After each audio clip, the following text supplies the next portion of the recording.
Hola, bienvenido a una nueva lección de CACCNA. En esta oportunidad vamos a estudiar el direccionamiento IPv4. Veremos algunas de sus características más importantes. Comencemos. Lo primero que debemos saber de IPv4 es que existe una entidad regulatoria, que en este caso es la IANA, la que se encarga entonces de la asignación de los números de Internet. En este caso, IPv4, IPv6 e incluso los números del sistema autónomo. Divide su responsabilidad de acuerdo a las regiones. Estas entidades reciben el nombre de registradores regionales o RIR, y tenemos varios de acuerdo a la región geográfica donde se encuentran. En nuestra oportunidad nos destacamos por LACNIC, que es la que se encarga de toda la zona de Latinoamérica y algunas islas del Caribe. Saber estos datos es muy importante porque podemos dirigirnos a su página web y verificar cuál es el alcance del despliegue de IPv4, cuáles son los proveedores que tienen asignados los rangos de direcciones IP y, más recientemente, cuál es el alcance y el despliegue que tiene IPv6. Otra de las características del protocolo IP, y que es muy importante para nosotros a nivel del examen, es entender que la dirección IP, su función es identificar de forma única a un dispositivo dentro de una red. Es decir, le va a asignar una dirección lógica para que ese dispositivo se pueda comunicar. Vamos a ver más en detalle cómo es esa dirección. Una dirección IPv4 tendría una característica como esta que estamos viendo por acá. Sería una dirección como esta: 172.16.128.17. Se le denomina también un sistema decimal con puntos. Son 4 campos separados por puntos. En cada campo solamente pueden haber números comprendidos entre el 0 y el 255. Es decir, usted en un campo de una dirección IPv4 jamás va a haber un número 300, por ejemplo, o el número 257. Son cosas que usted no va a ver en una dirección IPv4. Otra de las cosas es que las direcciones IPv4 se expresan de forma decimal para que nosotros los seres humanos podamos comprenderla. Sin embargo, está compuesta realmente por números binarios, que es la información que entienden nuestros dispositivos intermediarios como switches y routers. Cada campo de una dirección IPv4 está compuesto de 8 valores binarios o 8 bits. Cada uno de esos bits tiene una expresión decimal que conforma finalmente el número decimal que nosotros vemos regularmente en las direcciones IPv4. El total de bits que existen en un IPv4 es de 32. Esa es su longitud. Por supuesto, si hay 4 campos dentro de una dirección y cada campo tiene 8 bits, el total entonces son 32 bits. Ahora bien, veamos rápidamente cómo se convierte un número decimal a un número binario.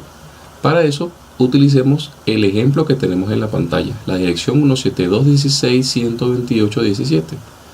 Nótese que en la parte superior está la representación binaria de cada uno de los números. También nos vamos a ayudar de una escala que nos dice cuál es el valor de cada uno de los bits que están en cada campo. Una información adicional que voy a dar en este punto es que cada campo, que tiene 8 bits, es recordar que cada bit solamente puede tener 2 valores. O puede tener el valor 1 o puede tener el valor 0. De ahí su expresión binaria solo puede tener 2 valores. Muy bien, vamos a ayudarnos de una escala que nos va a ser muy útil. La escala tiene esta expresión: 128, 64, 32, 16, 8, 4, 2 y 1. ¿Y de qué sirve esta escala? Bueno, muy sencillo. Si observamos el número que está acá abajo, vemos que hay algunos valores que están en 1 y otros valores que están en 0. Pues bueno, cada uno de estos valores representa una posición de esta escala que tenemos acá. Por ejemplo, aquí nos indica que está en 1 el valor que hace referencia a 128. También está en 1 el valor que hace referencia al valor 32, en 1 el que está en 8 y en 1 el que está en 4. De tal manera que si usted suma 128 más 32 más 8 más 4, debe darle como resultado 172. En consecuencia, usted lo único que ha hecho es sumar los valores en cuyas posiciones el bit está en 1. Esto se va a repetir en cada una de los campos que tenemos en este ejercicio. Probemos con otro. Volvemos a colocar nuestra escala, que es simplemente 128, 64, 32, 16, 8, 4, 2 y 1. Cabe resaltar que esta escala es la representación decimal de las potencias que están en los valores binarios. Para no complicarnos mucho la vida, como les acabo de mencionar, lo importante es simplemente verificar cuál es la posición del bit que está en 1. Si usted nota aquí, este 1 está en la primera, segunda, tercera, cuarta posición. La cuarta posición representa 16, es el bit que está en 1, y por eso es que este conjunto de valores binarios da como resultado el número decimal 16. Probemos con otro, el 128. Note que el 1, el bit 1 es la primera posición de esta escala. ¿Y cuánto vale la primera posición de esta escala? Vale 128 en decimal, y por eso es que esta conformación binaria tiene el resultado 128 en decimal. Probemos el último valor. El último valor es 17. 17 tiene el bit cuarto y el bit primero en 1. Veamos cuánto valen esos valores. Aquí está. Este bitcito es este valor, y este bit tiene este valor binario. 16 más 1 da 17. Entonces así usted lo puede comprobar con cualquiera de los otros resultados. Recuerde que solamente puede formar números del 0 al 255, así que esta escala es perfectamente válida en cada campo de una dirección IPv4, y con ella podrá construir cada uno de los campos de cualquier dirección IPv4. Lo invito a practicar. Otra de las cosas que tenemos que saber de IPv4, como ya bien lo mencionamos, es que tiene una longitud de 32 bits. Esos 32 bits tienen una división que sirve para identificar bits que representan la red y bits que representan una dirección de difusión o de broadcast en cada dirección IPv4. Cada conjunto lógico de direcciones de red tiene una dirección que sirve para identificarla y una dirección que sirve para identificar el broadcast o la difusión de una red. Esto lo veremos en mayor detalle en un ejercicio. Para aclarar este concepto, el broadcast es simplemente un área lógica de una red en la que cualquier interfaz puede transmitir directamente a cualquier otro dispositivo en ese mismo dominio. Si nosotros nos fijamos en este diagrama de red, podremos notar, por ejemplo, que estas áreas naranjas representan dominios de broadcast. Es decir, este equipo, por ejemplo, ya por definición tiene una dirección que le permite comunicarse con todos los dispositivos dentro de su propio dominio. Aquí tenemos otro dominio y aquí tenemos otro dominio. Es decir, este equipo tiene en su interfaz por defecto una dirección que sirve para comunicarse con todos los dispositivos dentro de su red. Nuestros amigos los routers son responsables de evitar que una comunicación de broadcast vaya de un dominio a otro. Eso no se puede hacer, en teoría. Ya veremos situaciones donde es necesario que una comunicación broadcast atraviese diferentes dominios. Un ejemplo muy particular de lo que es una comunicación broadcast es, por ejemplo, imaginen que uno de estos equipos no tiene una dirección IP. No tiene una dirección IP. Si no tengo una dirección IP, pues ¿a quién le pregunto? Entonces, este equipo por definición va a emitir un broadcast. Este equipo le va a preguntar a todos los equipos de la red quién le puede brindar una dirección IP. Nótese que en este diagrama de red tenemos 1, 2 y 3 switches. Los switches son dispositivos de capa 2 por defecto. En consecuencia, el broadcast que emita este computador indagando por una dirección IP va a alcanzar absolutamente a todos los dispositivos de este dominio. Precisamente esa es una de las razones por la que nosotros queremos, como administrador de red, disminuir los dominios de broadcast. Nuestro amigo el router va a impedir que ese broadcast supere esta interfaz, es decir, ese broadcast no va a salir de esta interfaz, porque como ya lo habíamos mencionado, nuestros routers son limitadores de broadcast. Acá tenemos otra información importante sobre las direcciones IP. Las direcciones IP versión 4 vienen en clases, y las clases se crearon con la finalidad de colocarle un orden al otorgamiento de las direcciones IP. Usted puede identificar rápidamente a qué clase pertenece una dirección IP simple y llanamente observando cuál es el valor del primer número de una dirección IP. Es decir, si el primer campo de una dirección IPv4 está dentro de este rango, entonces se determina que es una dirección clase A. Lo mismo ocurre con este rango. Si el primer valor de una dirección IPv4 está en este rango, entonces pertenece a la clase B, y así sucesivamente con el resto de las clases. Otra cosa importante es que cada clase a su vez tiene una máscara. La máscara es un componente de la dirección IPv4 que permite identificar cuál parte de la dirección pertenece a la red y cuál parte de esa misma dirección identifica a un dispositivo o a una interfaz dentro de esa misma red.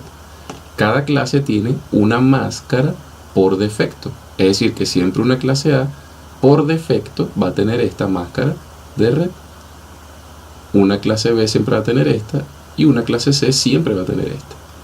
Para los efectos de nuestra certificación es importante reconocer las clases de una dirección IPv4. Sin embargo, para los efectos prácticos es importante entender que el direccionamiento con clase, así se denomina cuando es por defecto, va a ser el que menos utilicemos en la vida cotidiana. Nosotros generalmente vamos a utilizar direccionamiento sin clase, y la única diferencia es que no vamos a utilizar las máscaras por defecto, sino que vamos a tomar de las clases tradicionales máscaras distintas que hacen que las redes se puedan optimizar al dividirlas en redes más pequeñas. Otra cosa importante de las direcciones IPv4 es que existen un rango de direcciones que se utilizan para efectos privados. Para los efectos del examen es importante saber que ese rango de direcciones reservadas está definido por el RFC 1918. Ya nuestro amigo Rodrigo Barbosa nos ha hecho el favor de determinar en uno de nuestros videos cuál o qué es un RFC. Cada clase tiene entonces un rango. Por ejemplo, en la clase A, cualquier cosa que comience con 10 es una dirección reservada. ¿Y qué significa eso? Que podemos utilizarla en nuestras redes privadas. Hay un rango que se llama localhost. Es cualquier cosa que comience con 127. Esto es generalmente la dirección de loopback a la cual nosotros hacemos las pruebas de IPv4. En el examen, por ejemplo, nos pueden preguntar cuál dirección le podemos hacer pin para comprobar que nuestro stack TCP/IP está funcionando correctamente. Bueno, para eso es este rango de localhost. Un desperdicio en IPv4, cosa que va a cambiar radicalmente en IPv6. En el rango de la clase B encontramos el rango que va desde 172.16 hasta 172.31. Cualquier cosa que vaya en ese rango es de la clase B. Y por último, cualquier cosa que comience con 192.168 es un rango reservado de la clase C. Recuerde, este rango es solo y exclusivamente para utilizarlo dentro de nuestros segmentos privados de red.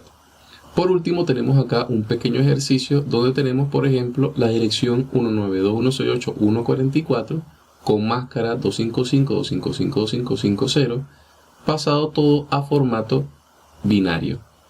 Acá podemos repasar, por ejemplo, que esta dirección comienza con 192 en su primer campo. Si revisamos un poco más atrás, ya podemos determinar que 192 pertenece a la clase C.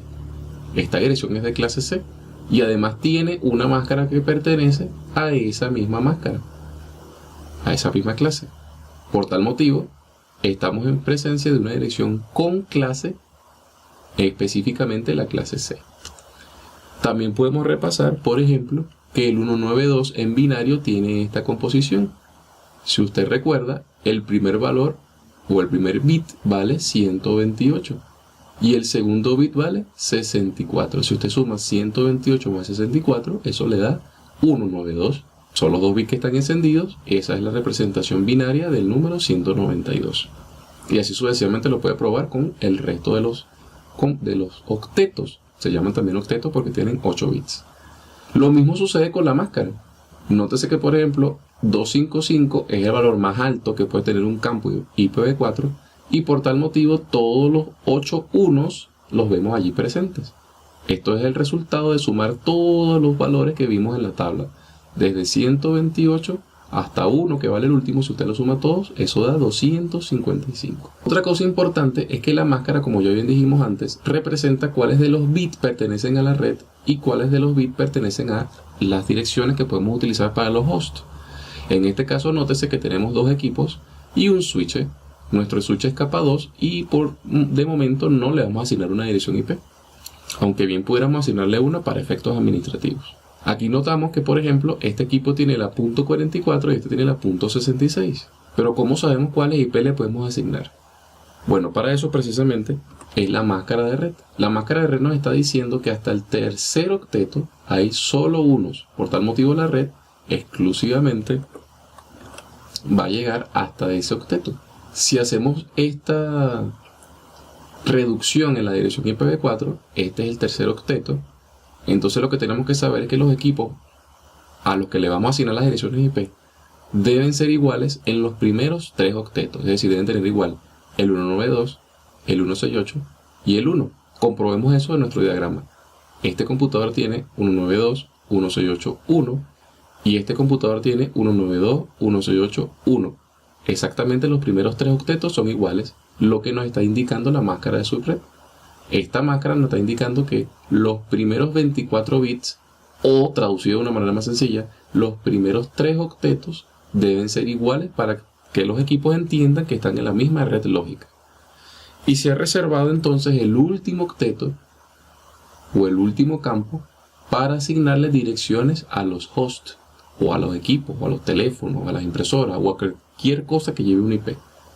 Esa es la porción de nuestra dirección que identifica a los equipos y es la que va a variar en consecuencia. Nótese que aquí esta tiene el 44 y esta tiene el 66. Son valores diferentes, ya que descubrimos en los primeros compases de este video que una dirección IPv4 es una dirección única para cada dispositivo. Otra cosa que vimos en el video es que hay dos direcciones, la dirección de red y la dirección de host o la dirección de broadcast, que no se la podemos asignar a ninguno de estos equipos. ¿Cuál es la dirección de red? Bueno, la dirección de red es cuando la porción de host, todos sus bits son ceros. Por tal motivo, si yo reemplazo esto y lo coloco todo en 0, el resultado que voy a obtener es este. Es 192.168.1.0. Entonces esta es nuestra dirección de red, cuando el último valor o la parte de host es todo 0. Y el broadcast será entonces cuando la última parte de la dirección es todo 1. Entonces esto va a quedar 192.168.1.255. Si yo reemplazo toda esta porción en unos, este va a ser el resultado, 255. Entonces estas son dos direcciones que no podemos asignar. El resto sí lo podemos asignar. Entonces tenemos disponible desde la 1 hasta la 254. Es muy sencillo, los invito a practicar.